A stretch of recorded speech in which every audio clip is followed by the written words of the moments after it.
పిత పుత్ర పవిత్రాత్మ నామమున ఆమెన్. జ్ఞానవాణి ప్రేక్షకులకు శుభోదయం. దివ్య హృదయము నజరేతుని మాతృక. యేసునాథుడు ఈ లోకమునకు వచ్చి 30 సంవత్సరములు నజరేతులో తన పరిశుద్ధ మాతతోనూ పునీత జోజప్ప గారితోనూ కలిసి జీవించిరి. వడ్రంగి పనిలో తన సాకుడు తండ్రి జోజప్ప గారికిని, ఇంటి పనులలో తన మాతృమూర్తికి తోడ్పడిచుండెను. దీనికి కారణమేమనగా ఆ తిరుకుటుంబము యొక్క పుణ్యములను పరిశుద్ధతనమును అనుసరించు మార్గము నేర్పింప ఉద్దేశించిరి. మన ప్రతిదిన పనులను చేయవలసిన విధానమును ఆ దివ్య యేసువు నజరేతులో తన దివ్య మాతృక వలన మనకు నేర్పిరి.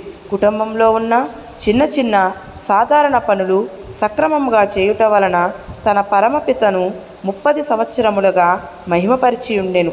దేవుని మహిమపరచుటకు, పునీతులవుటకు పెద్ద పెద్ద కార్యములే చేయనవసరం లేదు. చిన్న చిన్న మంచి క్రియలు సక్రమంగా చేస్తే చాలు పునీతులు అవ్వచ్చని యేసునాథుని నజరేతురి అనుభవం మనకు తెలియచేస్తుంది. అనుదినము చేయు సాధారణ ఉద్యోగములను ఉత్తమంగా చేయుటలో పునీతతనము అణిగియున్నది.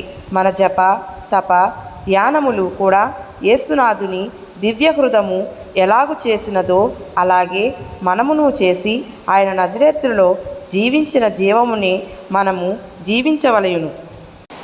తిరుహృదయ ప్రియులు నజరేతురి యేసును వెంబడించి నడవవలెను.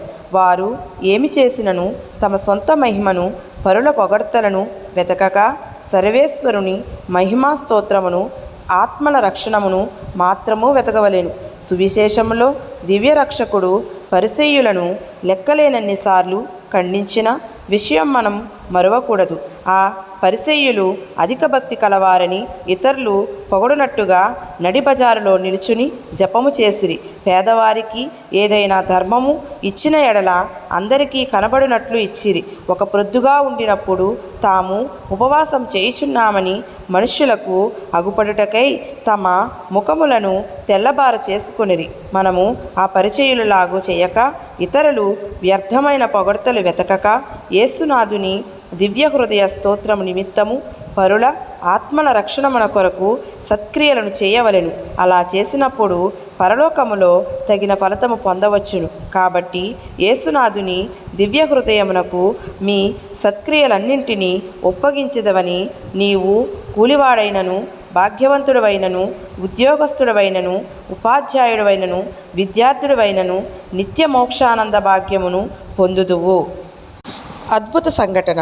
యేసునాథుని దివ్య హృదయము పునీత మార్గరేటమ్మ గారికి వసగిన వాగ్దానములలో మా తిరుహృదయము పటమునైనను లేదా స్వరూపమునైనను ఎవరెవరి ఇండ్లలో స్థాపించి పూజించుతురో ఆ ఇండ్లను ఆశీర్వదించి కాపాడుదము అనుట ఒక వాగ్దానము. ఈ వాగ్దానము అనుసరించుట వలన మధుర విచారణలో చేరిన అయ్యంపాళయం అను ఊరిలో కొన్ని సంవత్సరముల క్రిందట ఒక అజ్ఞానుడు మనసు తిరిగి తన భార్య బిడ్డల సమేతమున జ్ఞానస్థానమును పొందెను. ఒకరోజు ఆ ఊరి చివరన స్వాముల వారు ఆ అజ్ఞానుడికి ఒక సుందరమైన యేసు హృదయ పటము ఇచ్చి, నీ ఇంటిలో ఈ పటమును స్థాపించి దాని ఎదుట ప్రతిరోజు కొన్ని జపములు చెప్పుకొనుము. అప్పుడు యేసునాథుని దివ్య హృదయ ఆశీర్వాదము నీ కుటుంబం మీద నిరంతరము నిలిచియుండునని చెప్పెను.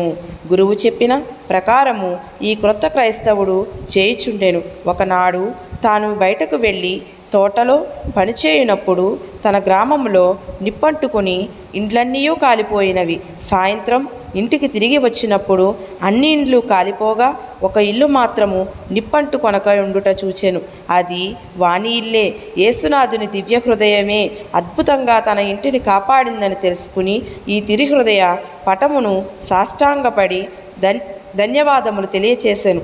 ఈ లోకము నిప్పుకొన్న మిక్కిలి భయంకర నిత్య నరకాగ్ని నుండి యేసునాథుని దివ్య హృదయము మనను కాపాడునట్లు బ్రతిమాలి ప్రార్థించుదుముగాక. సుకృత జపము. దీనతయు శాంతమును గల యేసు యొక్క తిరుహృదయమా, నా హృదయము మీ దివ్య హృదయమునకు ఒప్పియుండులాగా చేయు నవదరించండి. ఆమేన్.